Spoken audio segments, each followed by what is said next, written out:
It just happened last weekend, and I still can't believe any of it is real. My friends had been trying to set me up on a blind date for like 3 months straight. Every single time we hung out, they'd bring it up, and every single time I'd say no. Because honestly, blind dates just seemed awkward and forced to me. But my buddy Marcus wouldn't let it go. He kept insisting he knew this girl who would be perfect for me. That we had everything in common. That I was being an idiot for not giving it a shot. Finally, I just said yes to shut him up. I didn't think he was actually serious, though. I figured he'd forget about it by the next day.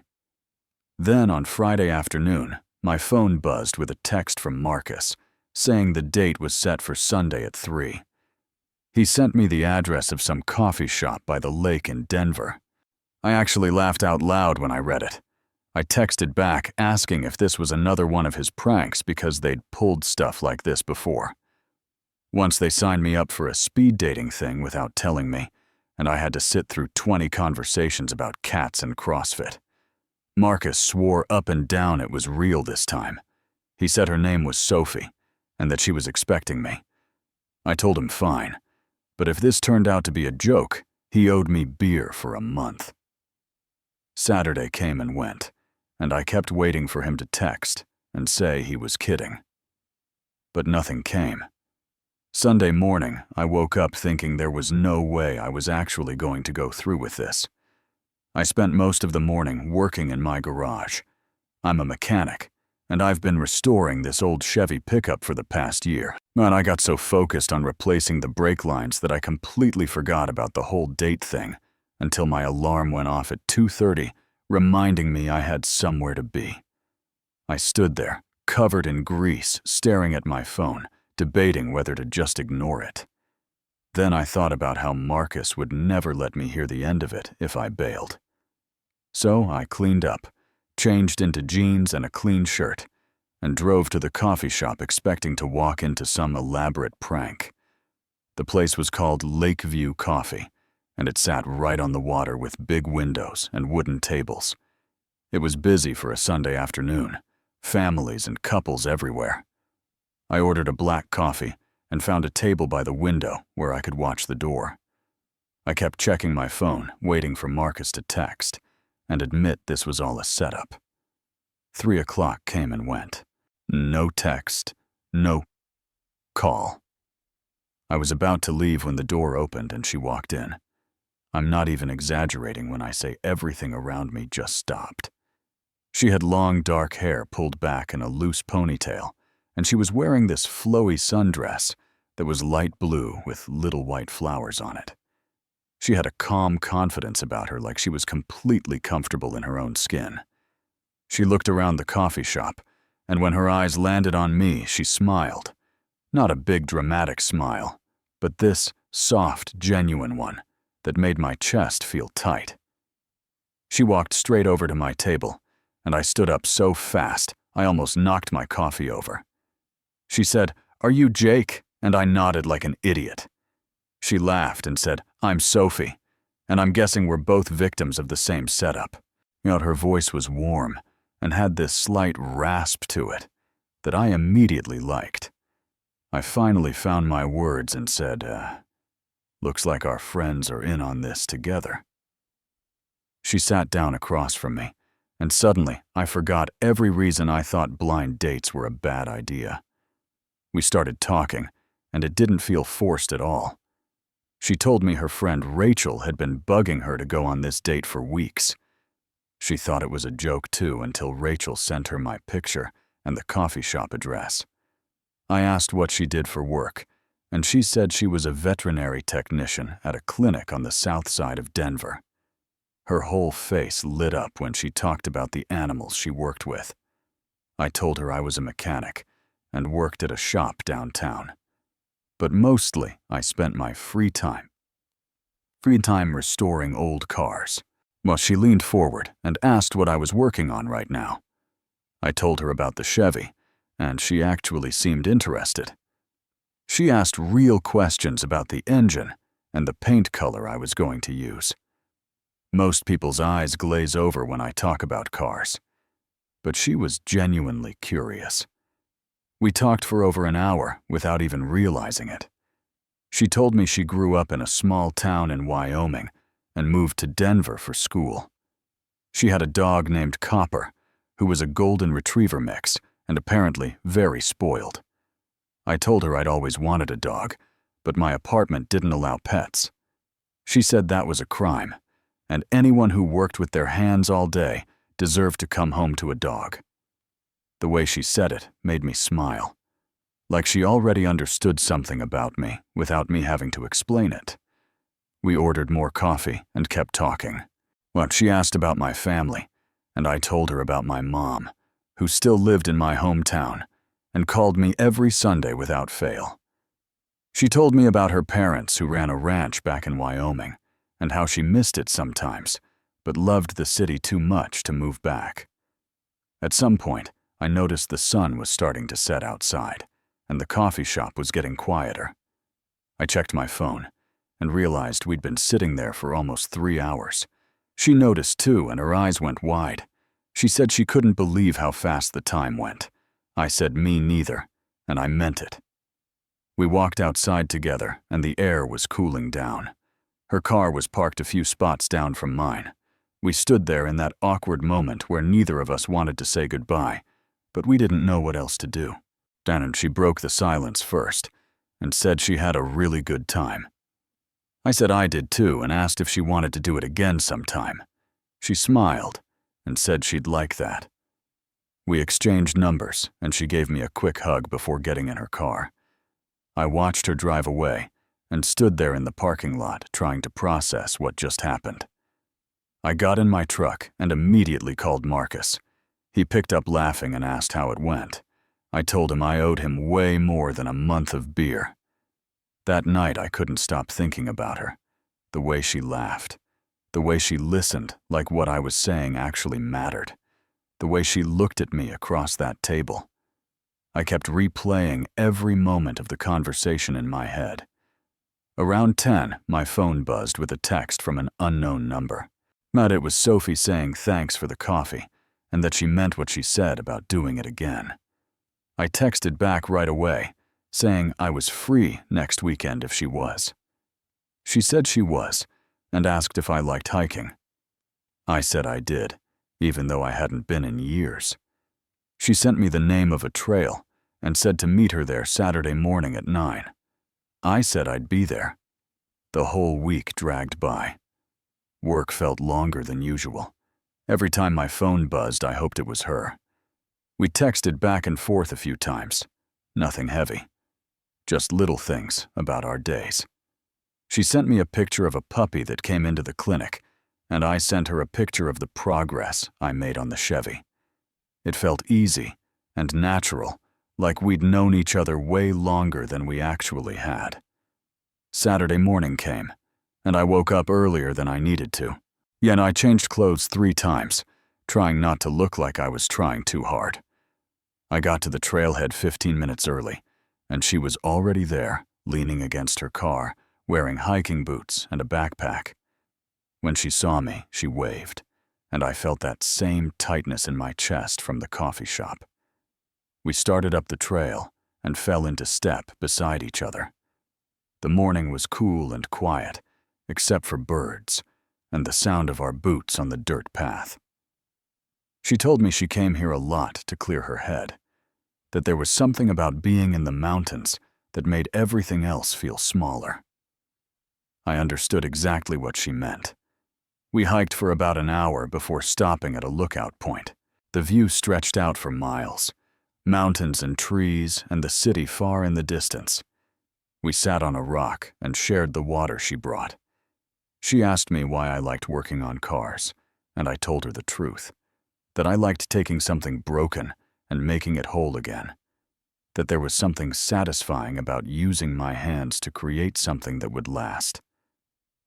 She looked at me for a long moment and said that made sense, that she could tell I was the kind of person who fixed things.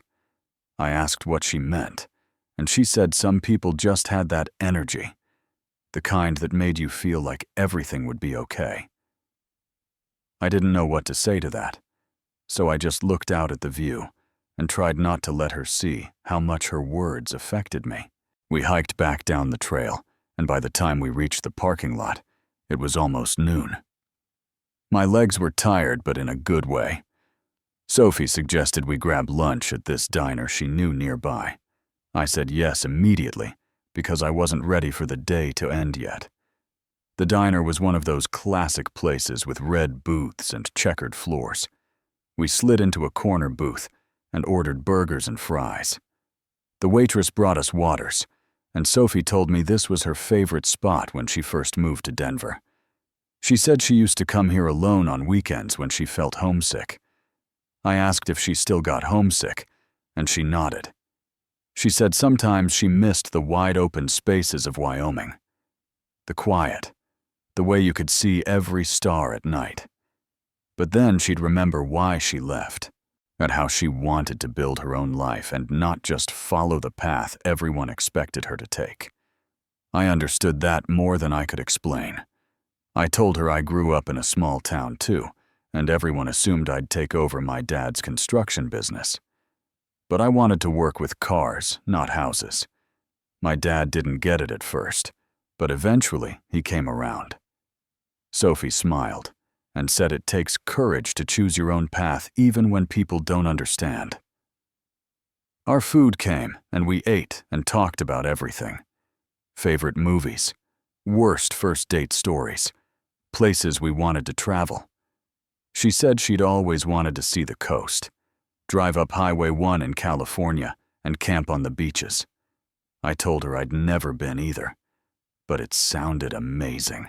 Now, she got quiet for a second, then asked if I thought our friends planned this whole thing because they knew we'd actually like each other, or if they just got lucky.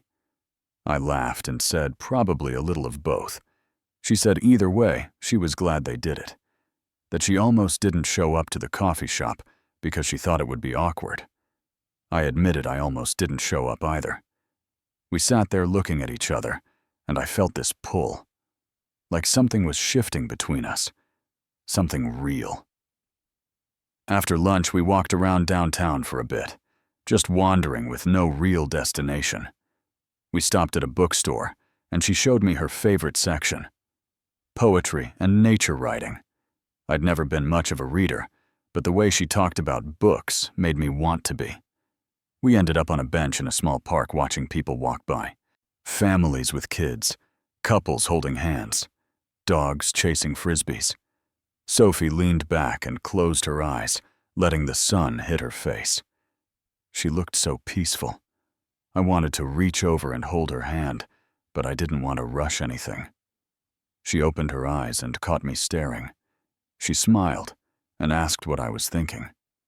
I told her the truth, that I was thinking about how I was supposed to hate blind dates, but this didn't feel like one. She said it didn't feel like one to her either.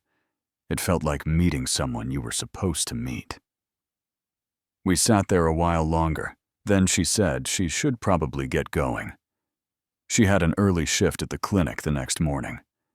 I walked her back to her car, and we stood there again in that same space where neither of us wanted to say goodbye.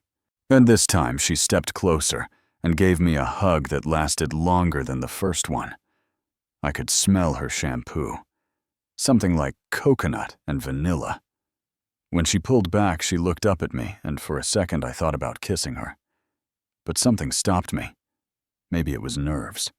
Maybe I just wanted to do this right.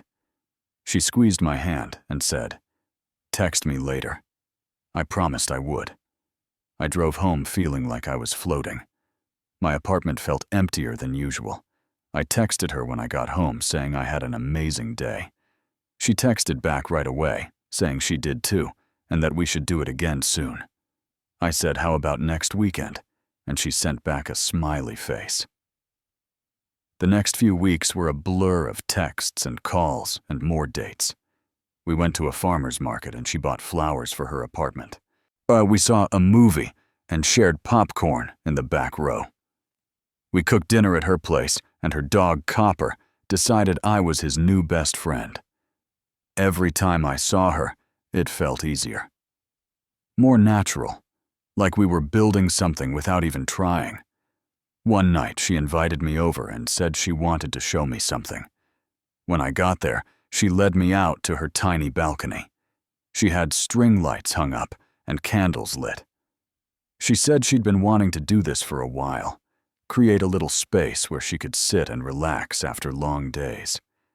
We sat out there talking until late. She told me more about her family, about how her parents worked hard their whole lives and taught her the value of showing up even when things got tough. I told her about my dad and how he passed away 2 years ago, how I wished I could show him the work I was doing now. As Sophie reached over and took my hand, she didn't say anything. She just held on. And somehow that was exactly what I needed. Things between us kept growing after that night. We started spending more time together during the week. She'd come to the garage after work and sit on a stool while I worked on the Chevy. She'd hand me tools and ask questions and make me laugh when I got frustrated. I'd stop by the clinic on my lunch breaks, and she'd show me whatever animals were there that day. One Saturday, she asked if I wanted to meet her friends. She was having a small get-together at her apartment and wanted me there. I said yes, even though I was nervous. Meeting her friends felt like a big step, like this was becoming something real and official.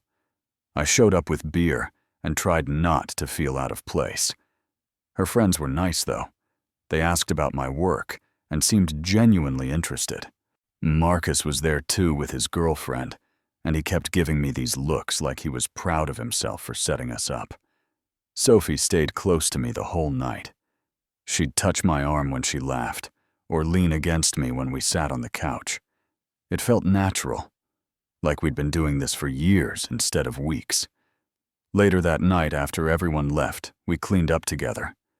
She was washing dishes, and I was drying, and she asked if I had fun. I told her I did, that her friends were cool.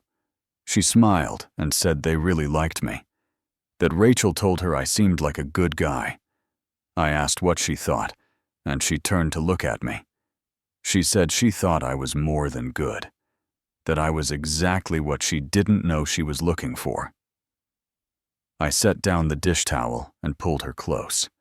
I kissed her, and she kissed me back. Well, when we pulled apart, she said she was falling for me. My heart was racing, but I told her I was falling for her too. She looked relieved, like she'd been scared to say it first. Everything felt perfect until it wasn't. A few days later, Sophie got a phone call that changed everything. I was at her place, and we were making dinner when her phone rang. She looked at the screen, and her whole face changed. She answered and walked into her bedroom. I could hear her voice through the door getting more stressed. When she came back out, she looked shaken.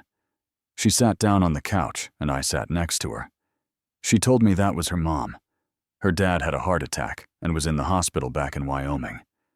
He was stable, but her mom was overwhelmed and needed help. Sophie said she had to go home.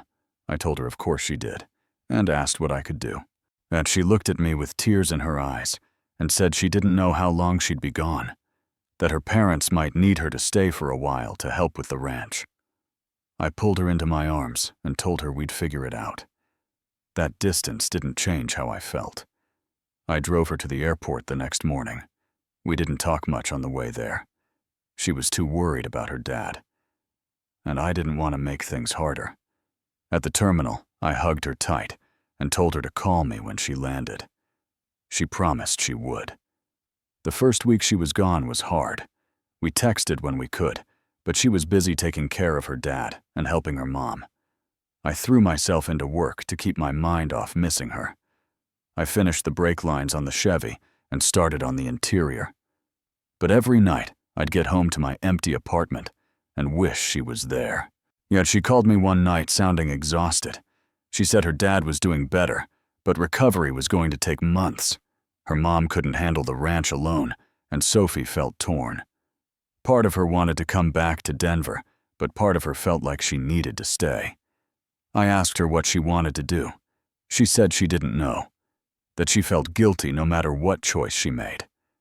I told her she didn't have to decide right now, that I'd be here either way. She got quiet, then asked if I really meant that. I said of course I did. Whatever she needed to do, I'd support her. 2 more weeks went by. We talked less and less. She was busy and tired, and I could hear the stress in her voice every time we did talk. I started to worry that the distance was too much, that what we had wasn't strong enough to survive this. Then one Friday night my phone rang. It was Sophie, and she was crying. I asked what was wrong, and she said everything. That her dad was recovering but slowly, that her mom needed her, that she missed Denver and her job and me. She said she felt like she was being pulled in 2 different directions, and she didn't know what to do. I told her to breathe, that she didn't have to have all the answers tonight. She said she was scared that if she stayed in Wyoming too long, I'd move on, that we'd lose what we built. I told her that wasn't going to happen, that I wasn't going anywhere. She asked how I could be so sure. I told her because what we had was real, that I'd wait as long as it took. She cried harder and said she didn't deserve me. I said that wasn't true, that we deserved each other. Part 4. After that phone call, something shifted. Sophie and I started talking more honestly about what we wanted. She told me she needed to stay in Wyoming for at least another month to make sure her dad was stable. I told her I understood, and that I'd come visit her if she wanted. Her voice brightened immediately, and she said she'd love that. 2 weeks later, I drove 10 hours to her family's ranch. The landscape changed as I got closer. Wide open fields and mountains in the distance. When I pulled up to the property, Sophie was waiting on the porch. She ran down the steps, and I caught her in my arms. She held on tight and whispered that she missed me so much. Meeting her parents was intimidating, but they were kind. Her dad was still recovering, but he shook my hand firmly and thanked me for making the drive. Yet her mom hugged me and said she'd heard a lot about me. That night, we all had dinner together, and I felt like I was seeing a whole other side of Sophie. The way she laughed with her family. The way she moved around the ranch like she belonged there. After dinner, Sophie and I walked out to the barn. She showed me the horses and told me stories about growing up here. She said this place would always be home, but Denver was where she built her life, where she found herself, where she found me. I asked her what she was going to do when her dad was better. She said she'd been thinking about that a lot. She turned to face me in the dim light of the barn. She said she realized something while we were apart, that missing me hurt more than anything else, that she didn't want to keep choosing between her family and her life in Denver. Well, she wanted both. I asked her how that would work. She said she talked to her parents about hiring help for the ranch, someone who could take over the heavy work so her dad could recover without the stress. She said it would take time to find the right person, but once they did, she could go back to Denver, back to her job, back to me. I pulled her close and told her I was proud of her, that figuring out how to take care of everyone, including herself, took strength. She rested her head against my chest and said she couldn't have done it without me, that knowing I was waiting made everything easier. I stayed the weekend, and it was perfect. We went horseback riding, and she showed me all her favorite spots on the ranch. We sat on the porch at night, looking at more stars than I'd ever seen. Yet her parents treated me like family, and I could see where Sophie got her warmth and strength from. When it was time for me to leave, her dad pulled me aside. He said he could tell I cared about his daughter, that he appreciated me being patient while she figured things out. I told him Sophie was worth waiting for. He smiled and said I was a good man. The drive back to Denver felt different. I wasn't worried anymore. I knew we'd make it work. 6 weeks later, Sophie came home. I picked her up from the airport, and the moment I saw her, everything felt right again. We drove back to her apartment, and Copper went crazy when he saw her. We spent the whole night catching up, talking and laughing and holding each other. She told me her dad was doing much better, that they found someone to help with the ranch, and her mom was relieved. As Sophie said, she could finally breathe again, that she felt like she could move forward instead of being stuck. Over the next few months, we fell back into our routine, but it felt deeper now. We'd been tested, and we made it through.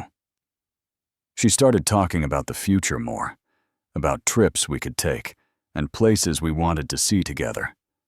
One night, while we were working on the Chevy, she asked me where I saw us in a year.